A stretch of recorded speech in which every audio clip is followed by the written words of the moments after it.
नमस्कार, 99 न्यूज के इस बुलेटिन में आपका स्वागत है। मैं हूं आपके साथ सोमनाथ तिवारी। बढ़ते हैं आज की खबरों की ओर। धनबाद SNMMCH में आउटसोर्सिंग नर्सों ने समय पर वेतन भुगतान की मांग को लेकर शनिवार से हड़ताल पर चली गई हैं, जिससे पूरे अस्पताल में मरीजों की देखभाल का कार्य ठप हो गया है। अस्पताल के विभिन्न इमरजेंसी वार्डों में कई मरीज की नियमित समय पर दवा और ड्रेसिंग नहीं हो पा रही है, जिससे अस्पताल में भर्ती मरीजों की मुश्किलें बढ़ी हुई हैं। नर्सेज अस्पताल भवन के मुख्य गेट के समक्ष धरने पर बैठ गई हैं। हड़ताल कर रही नर्सों का कहना है कि वे लोग कंपनी को बार बार पत्र लिखकर अवगत करा रही हैं कि उन्हें वेतन भुगतान समय पर किया जाए, पर कंपनी प्रबंधन उनकी मांगों को नज़रअंदाज करते हुए हर माह वेतन भुगतान में अनावश्यक विलंब करती है, जिससे उनकी वित्तीय बजट गड़बड़ हो जाती है। ऐसे में पूर्व में दिए गए पत्र के बावजूद 16 अक्टूबर तक प्रबंधन ने उनके वेतन भुगतान में अनावश्यक देरी की, मांग पर गंभीरता नहीं दिखाई, जिससे वे लोग बाध्य होकर शनिवार से हड़ताल पर चली गई हैं। उनकी मांग पूरी होने तक हड़ताल जारी रहेगी।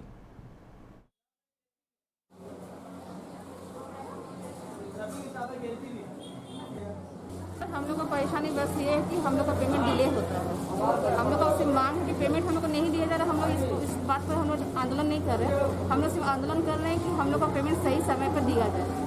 इस बारे में हम लोग अपने आउटसोर्सिंग स्टाफ को लेटर भी इशू कर चुके हैं, जो हम लोग 16 तारीख से बैठ जाएंगे अगर नहीं मिलेगा।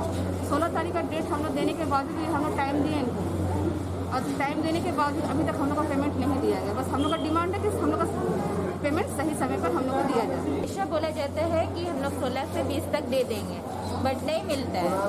हमेशा 28 को ही मिलेगा, नहीं तो 25 तारीख के बाद। मतलब 25 तारीख के बाद तो समझ जाइए कि 28 ही हो जाएगा, 30। मतलब 2 महीना का पेमेंट हम लोग को तीसरा महीना में 1 महीना का मिलता है। बताइए तो क्या करेंगे उसके लिए? कितने दिन से नहीं मिला? होता है कितने दिनों से पेमेंट नहीं मिला? बात नहीं सर, हम लोग चाह रहे हैं पेमेंट डिले हो रहा है। डिले हो रहा है। तो आप लोग का डिमांड क्या है? हम लोग का डिमांड है कि सही एक आदमी समय पे पेमेंट मिले, ताकि हम लोग भी मतलब कि अपना काम कर सके। जब हम लोग काम अच्छे से करें तो पेमेंट भी अच्छे से मिलना चाहिए। नर्स नहीं है, इसके लिए कौन सा दिक्कत हो सकता है? आपका पेशेंट को क्या प्रॉब्लम है? मेरा किडनी पेशेंट है, उनका किडनी फेलियर है। यानी कि इनको हमेशा चिकित्सकीय और नर्सीय सुविधा की आवश्यकता जी है। जी बिल्कुल जरूरत है। कहाँ से आए हैं आप? हम राजगंज से आए हैं। कितने दिनों से हम मरीज आपका है? राजगंज देखिए, पहले तो 1 महीना से हम लोग हैं यहाँ पे, लेकिन 15 दिन पहले छुट्टी हो गया था। उसके बाद बीच में फिर से तबीयत बिगड़ गया, तो फिर से हमको यहाँ पर ये करना पड़ा। इस्कॉन और अन्य हिंदू संगठनों ने बांग्लादेश में हिंदुओं पर हो रही हिंसा के विरोध में शनिवार को रणधीर वर्मा चौक पर विरोध प्रदर्शन किया, जिसमें इस्कॉन के कार्यकर्ताओं व संतों ने हाथ में ढोल झाल लेकर कीर्तन भजन करते हुए रणधीर वर्मा चौक से पदयात्रा करते हुए उपायुक्त कार्यालय तक पहुंचे, जहां इस्कॉन धनबाद शाखा के संचालनकर्ता ने बताया कि बांग्लादेश में हिंदू अल्पसंख्यक समाज के साथ कट्टरपंथियों द्वारा अमानवीय व्यवहार, पूजा स्थलों में तोड़फोड़ और हिंदू समाज की बहन बेटियों के ऊपर अत्याचार किया जा रहा है, जिसका विरोध दुनिया भर में हो रहा है। इस्कॉन संयुक्त राष्ट्र संघ से मांग कर रही है कि बांग्लादेश में हिंदुओं के साथ हो रहे लगातार अत्याचार पर हस्तक्षेप करते हुए उन्हें अमन चैन से रहने और धार्मिक स्वतंत्रता का अधिकार दिलाने का प्रयास करें।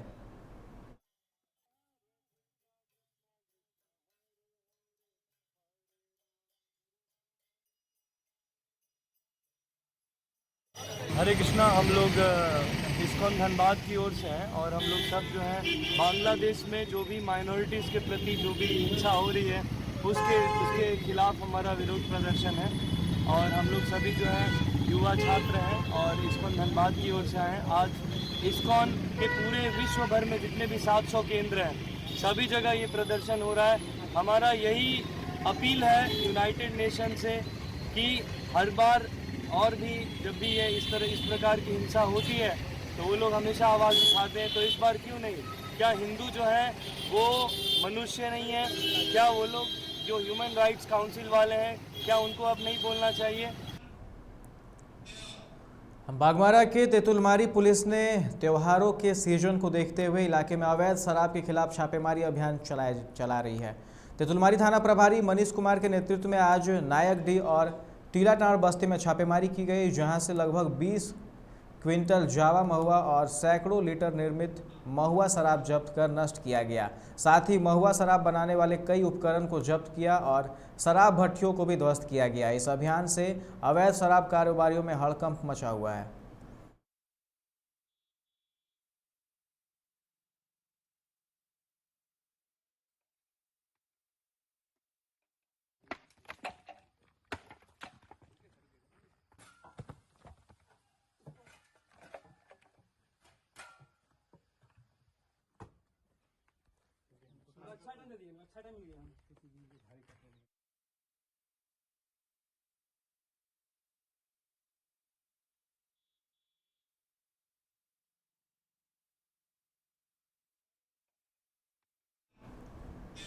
निरसा में भाजपा कार्यकर्ताओं ने देश भर में 100 करोड़ लोगों के कोरोना वैक्सीनेशन होने पर कोरोना वॉरियर्स को सम्मानित किया है।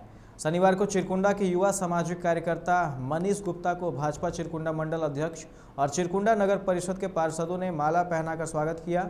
कोरोना काल प्रथम और द्वितीय लहर में मनीष गुप्ता ने अपने ओर से कई जगह जरूरतमंदों के बीच सूखा राशन और भोजन वितरण किया था।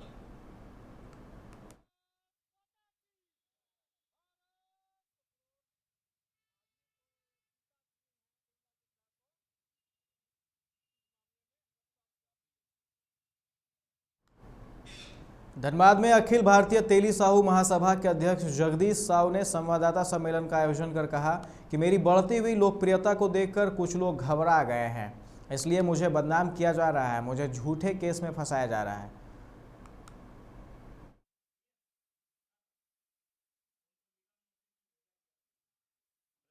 बुलाएंगे कुछ 17 तारीख को कहीं जुआ का छापामारी हुए थे डीएसपी साहब के नेतृत्व में, और डीएसपी साहब के नेतृत्व में ही सब सारे लोगों को पकड़ा गया, अरेस्ट किया गया, नाम पता सारे जब्ती बनी है। लेकिन सोशल मीडिया के द्वारा जबरन किसी के बहकावे में आकर वो मेरा नाम भी उछालने का काम किए, मेरा स्कूल का बदनाम करने का काम किए हैं। इसलिए हम बुलाए हैं कि आप सब भी उन पर नज़र रखें और ऐसे लोगों को हम भी कानूनी कार्रवाई कर रहे हैं, उन्हें भी नोटिस दिया है। अगर संतुष्ट नहीं हुए तो हम न्यायालय का भी शरण में जाएंगे।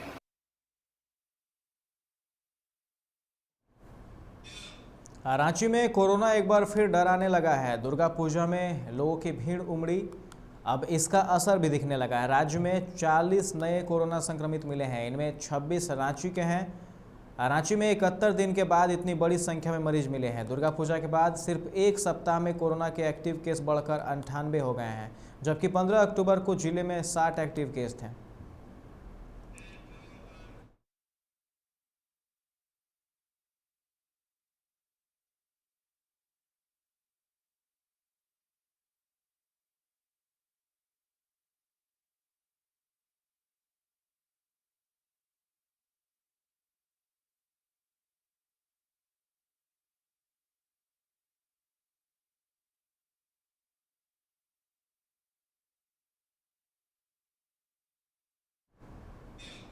साहिबगंज के बरहरवा नगर पंचायत क्षेत्र के मेन रोड स्थित झारखंड सेवा सदन में मोतियाबिंद का ऑपरेशन कराने के बाद 12 लोगों की एक आंख की रोशनी चली गई। ऑपरेशन कराने गए लोगों का आरोप है कि मोतियाबिंद के ऑपरेशन में चिकित्सकों की लापरवाही के कारण आंख की रोशनी गई है। सभी पीड़ितों ने मुख्यमंत्री आरोग्य आयुष्मान भारत योजना के तहत ऑपरेशन करवाया था। इस मामले को लेकर civil surgeon doctor Arvind Kumar ने कहा कि मामले की जाँच कराई जाएगी। पटना के धनरुआ में मुखिया पद का एक उम्मीदवार प्रचार का समय खत्म होने के बाद भी इलाके में प्रचार कर रहा था। इसकी जानकारी जब धनरुआ थाना पुलिस को हुई तो वो प्रचार रोकने के लिए पहुंचे तो ग्रामीणों और पुलिस के बीच भीषण झड़प हो गई, जिसमें पुलिस की तरफ से की गई फायरिंग में एक युवक की मौत हो गई, जबकि 3 लोग घायल हैं। वहीं गाँव वालों की तरफ से किए गए पथराव में 20 पुलिस वाले घायल हैं। सर्किल इंस्पेक्टर के पैर टूट गया है और धनरुआ थानेदार का सिर फट गया है। कुछ पुलिस वालों की हालत गंभीर बताई जा रही है। पुलिस ने करीब 30 से 40 राउंड फायरिंग की। राजद और कांग्रेस का गठबंधन इस बार उपचुनाव में टूट गया है। 2020 के विधानसभा में चुनावी गठबंधन के तहत तारापुर की सीट राजद को और कुशेश्वर स्थान की सीट कांग्रेस को मिली थी। दोनों पार्टियां दोनों जगह से चुनाव हार गई थी। अब उपचुनाव में उसी अनुसार दोनों सीटें बंटनी चाहिए थी, लेकिन राजद ने दोनों सीटों पर उम्मीदवार उतार दिया। बदले में कांग्रेस ने भी दोनों सीटों से उम्मीदवार उतार दिए हैं। रामनगर थाना क्षेत्र के बेलोरा गांव में घास काटने गई महिला की हत्या कर शव को गन्ने के खेत में फेंक दिया गया है। देर शाम जब महिला घर नहीं लौटी तो ग्रामीण खोजबीन करने निकले। ग्रामीण पूरी रात महिला की खोजबीन करते रहे। आज सुबह खोजबीन के दौरान गन्ने के खेत में महिला का शव मिला। महिला की गला दबाकर हत्या की आशंका जताई जा रही है। घटना के बाद ग्रामीणों ने घंटों सड़क जाम कर दिया। पुलिस को सूचना मिलते ही ग्रामीणों को समझा बुझाकर जाम हटवाया। बेगूसराय के बखरी थाना क्षेत्र के लोछो चौक के पास तेज रफ्तार बस ने एक मासूम बालक को रौंद दिया। इससे मासूम बच्चे की घटनास्थल पर ही मौत हो गई। वहीं घटना की सूचना मिलते ही पुलिस मौके पर पहुंचकर सबको कब्जे में लेकर जांच में जुट गई। बक्सर के जमोली डेरा गांव में 5 वर्षीय किशोर की नहर में डूबने से मौत हो गई। बच्चे की मौत के बाद परिजनों का रो रो कर बुरा हाल है। जानकारी के अनुसार जमोली गांव के रहने वाले सत्येंद्र चौहान के 5 वर्षीय पुत्र कल्लू चौहान छोटे छोटे बच्चों के साथ नहर के समीप गेंद खेल रहा था। तभी खेलते खेलते गेंद नहर में जा गिरा। गेंद निकालने के क्रम में 5 वर्षीय कल्लू नहर में जा गिरा।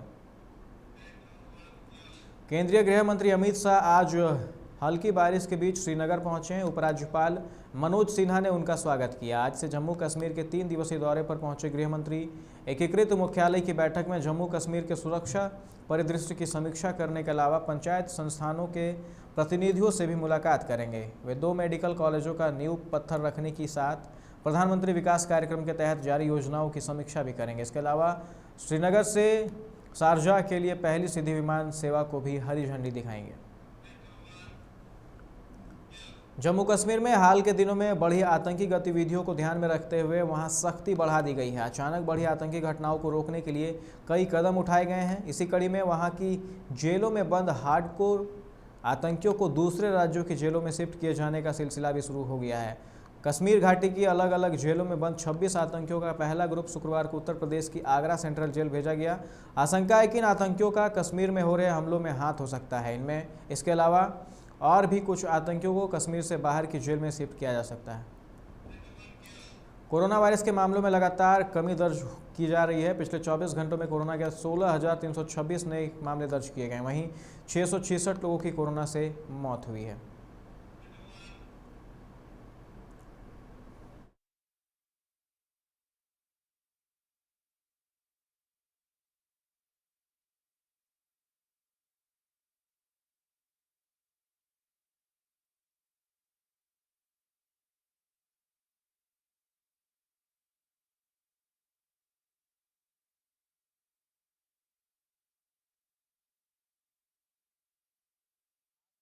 भारत की दिशा में मोदी सरकार का काम लगातार जारी है। इस बीच देश की टेक्सटाइल इंडस्ट्री को बड़ा तोहफा मिला है।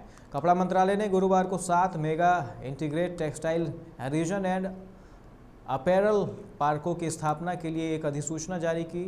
2021-22 के केंद्रीय बजट में इसकी घोषणा की गई थी और केंद्र सरकार द्वारा इसे अनुमोदित किया गया था। इस योजना का उद्देश्य प्रधानमंत्री नरेंद्र मोदी के आत्मनिर्भर भारत के निर्माण और भारत को वैश्विक वस्त्र मानचित्र पर मजबूती से स्थापित करने के विजन को साकार करना है। इस बुलेटिन में फिलहाल इतना ही। तमाम खबरों के लिए आप देखते रहे 99 न्यूज़। नमस्कार।